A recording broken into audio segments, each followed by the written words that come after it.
सभी दर्शकों को हमारी राधे राधे। आप सभी का हमारे मंच पर स्वागत है। दर्शकों, आज हम एक ऐसे स्त्री की कहानी लाए हैं जो शादी से पूर्व किसी और से प्रेम करती थी और शादी के बाद वह अपने पति से वह प्रेम नहीं पा सकी जो अपने प्रेमी में उसे मिलता था।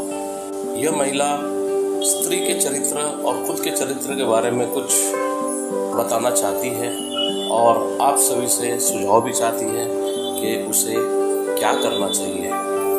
लेकिन दर्शकों, वीडियो शुरू करने से पहले हमारी सभी से गुजारिश है कि वीडियो अंत तक देखें, तभी आपको कहानी समझ आएगी। और वीडियो अच्छी लगे तो आप वीडियो को लाइक करें, शेयर करें और चैनल अच्छा लगे तो इसे सब्सक्राइब करें। यहाँ हम कहानियाँ केवल समाज में जागरूकता पैदा करने के लिए डालते हैं। तो चलिए चलते हैं आज की इस कहानी की तरफ।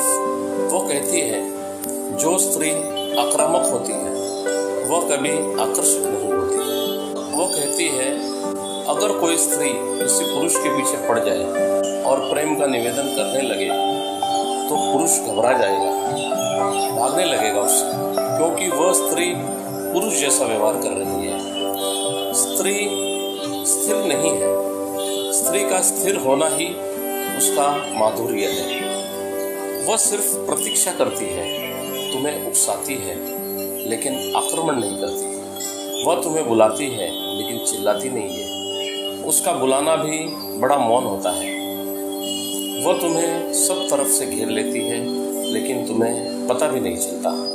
उसकी जंजीरें बहुत सूक्ष्म हैं, वे दिखाई भी नहीं देती।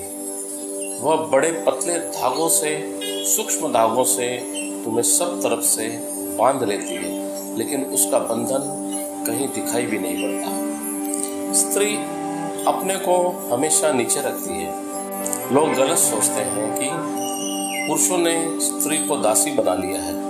नहीं, स्त्री होना ही दासी बनने की कला है, मगर तुम्हें पता नहीं, उसकी कला बड़ी महत्वपूर्ण है। कोई पुरुष किसी स्त्री को दासी नहीं बनाता। दुनिया के किसी भी कोने में जब भी कोई स्त्री किसी पुरुष के प्रेम में पड़ती है, तत्क्षण अपने को दासी बना लेती है, क्योंकि दासी होना ही गहरी मालकियत है। वह जीवन का राज समझती है। स्त्री अपने को हमेशा नीचे रखती है, चरणों में रखती है। और तुमने देखा है कि जब भी कोई स्त्री अपने को तुम्हारे चरणों में रख देती है, तब अचानक तुम्हारे सिर पर ताज की तरह बैठ जाती है। रखती चरणों में है, पहुंच जाती है बहुत ऊपर। तुम 24 घंटे उसी का चिंतन करने लगते हो। छोड़ देती है अपने को तुम्हारे चरणों में, तुम्हारी छाया बन जाती है और तुम्हें पता भी नहीं चलता कि छाया तुम्हें चलाने लगती है। छाया के इशारे पर तुम चलने लगते हो।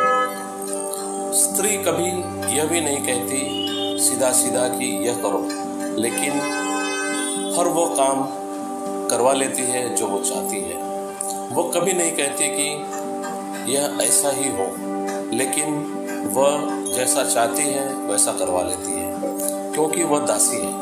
शक्ति उसकी यह है कि वह छाया हो गई है। बड़े से बड़े शक्तिशाली पुरुष स्त्री के प्रेम में पड़ जाते हैं और एकदम अशक्त हो जाते हैं। अनजाने में बड़ी ही सहजता से उतर जाते हैं उसके प्रेम में।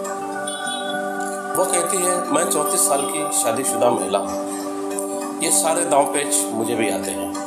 1.5 साल पहले मेरी शादी हुई। मैं अपनी शादी से पहले भाई के दोस्त से प्यार करती थी। वो मुझे भाई की शादी की पार्टी में ही मिला था।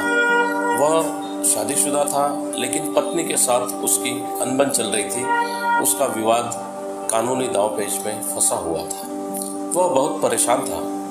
यह सब जानते हुए कि वह शादीशुदा है, मैं उससे प्यार करने लगी। वह भी मुझे चाहने लगा। हम दोनों एक दूसरे से फ़ोन पर दिन रात बात करने लगे। मेरी ज़िंदगी बस उसके इर्द गिर्द ही घूमती रही। हम दोनों के प्यार के बारे में किसी को पता नहीं था। पत्नी के साथ उसका कानूनी विवाद समझौते पर ख़त्म हुआ, तलाक नहीं हुआ। उसने मुझसे कहा कि पत्नी को उसके सारे हक मुझे देने पड़ेंगे, लेकिन वो मेरे साथ ही रहना चाहता है। इधर घर वाले मेरा रिश्ता खोज रहे थे। मेरी शादी एक अच्छे घर में हो गई। मेरे पति बहुत ही अच्छे हैं, ससुराल में भी सब कुछ अच्छा है, लेकिन मेरी शादी होने के बाद मेरे प्रेमी की हालत खराब हो गई। वो बहुत बीमार हो गया। अभी भी उसकी वही हालत है। मैं उसको लेकर बहुत परेशान रहने लगी। शादी के बाद मैं भी उससे बात करती रही। एक दिन मेरे पति ने हम दोनों की बीच की चैट पढ़ ली, लेकिन वो मुझसे नाराज नहीं हुए। उन्होंने कहा कि मैं तुम्हारी खुशी के लिए कुछ भी करूँगा। तुम उस लड़के के साथ जाना चाहो तो जा सकती हो, मैं किसी को कुछ नहीं बताऊँगा। मेरे पति ने मुझे माफ़ कर दिया और कहा कि तुमको जो करना हो करो, मैं तुम्हारे रास्ते में नहीं हूँ। उधर मेरे प्रेमी ने कहा कि वो मेरे लिए अपना घर परिवार सब छोड़ देगा, मेरे साथ बिना शादी किए रहेगा, लेकिन उसको अपने पत्नी को सारे कानूनी हक देने पड़ेंगे। मेरी समस्या यह है कि मैं फैसला नहीं कर पा रही हूँ कि प्रेमी के साथ रहने जाऊँ या नहीं। अगर मैं जाती हूँ तो ससुराल और मायका सब छोड़ना पड़ेगा। मैं आप सबसे यह सुझाव चाहती हूँ कि पति के पास रहूँ या प्रेमी के साथ रहने जाऊँ, क्या ठीक रहेगा। मैं बहुत उलझ गई हूँ और फैसला नहीं ले पा रही हूँ। मैं प्रेमी की बुरी होती हालत नहीं देख पा रही हूँ और इसको लेकर ग्लानि में रहती हूँ कि मेरी वजह से उसकी ऐसी हालत हुई है। दूसरी तरफ वह यह कहता है कि मैं पत्नी को सारे हक देना चाहता हूँ, मुझसे शादी नहीं करना चाहता। फिर मैं कैसे उसके साथ रहने जाऊँ। इधर मैं अपने पति को देख रही हूँ जो मुझे परेशान देखकर परेशान होते हैं और अब भी मुझसे प्यार करते हैं, मेरी इज्जत करते हैं और मेरे लिए सब कुछ करने को तैयार है। पति कह रहे हैं कि जो तुम्हारा फैसला होगा मैं साथ दूंगा। मुझे क्या करना चाहिए, मैं किसी की प्रतिष्ठा को नहीं मिटाना चाहती, इसलिए मैं आप सभी से सुझाव चाहती हूँ कि आपके पास जो भी सुझाव हो मुझे दीजिए। और मैंने मेरा चरित्र आपको बता दिया कैसा है, मैंने क्या किया है क्या नहीं किया है, लेकिन आज मैं अपने कितने भी होशियार होने के बाद भी आज मैं इस जगह पर आकर अटक गई हूँ कि मैं अपने ज़िंदगी का फैसला खुद नहीं कर पा रही हूँ। एक तरफ माता पिता है, सास ससुर है, पति है और एक तरफ प्रेमी है। किसको अपनाऊँ मुझे समझ नहीं आ रहा। तो कृपया मुझे कोई सुझाव या मार्गदर्शन करिए। तो दर्शकों, ये रही आज की कहानी इस स्त्री की। इस स्त्री ने पूरे राज खोल दिए सारी स्त्रियों के कि किस तरह स्त्री का मन होता है। हो सकता है जो भी दर्शक सुन रहे हैं जो स्त्री हो उनकी भावना अलग हो, लेकिन इसने एक संभावित स्त्री की कल्पना की है और उसने अपने बारे में बताया है, आपके बारे में नहीं बताया है। तो आप इसको अन्यथा न लें, लेकिन उसका कहना है कि ज़्यादातर स्त्रियां ऐसी होती हैं। तो दर्शकों, आपको कहानी कैसी लगी आप हमें कमेंट बॉक्स में ज़रूर बताएं और कहानी अच्छी लगी हो तो इसे लाइक करें और इसे शेयर करें ताकि हर उस घर में पहुंचे जहां ऐसी परिस्थितियां हैं। चैनल अच्छा लगा हो तो इसे सब्सक्राइब करें और बेल आइकन दबाना बिल्कुल ना भूलें ताकि आने वाली नई वीडियो की नोटिफिकेशन आपको सही समय पर मिल सके।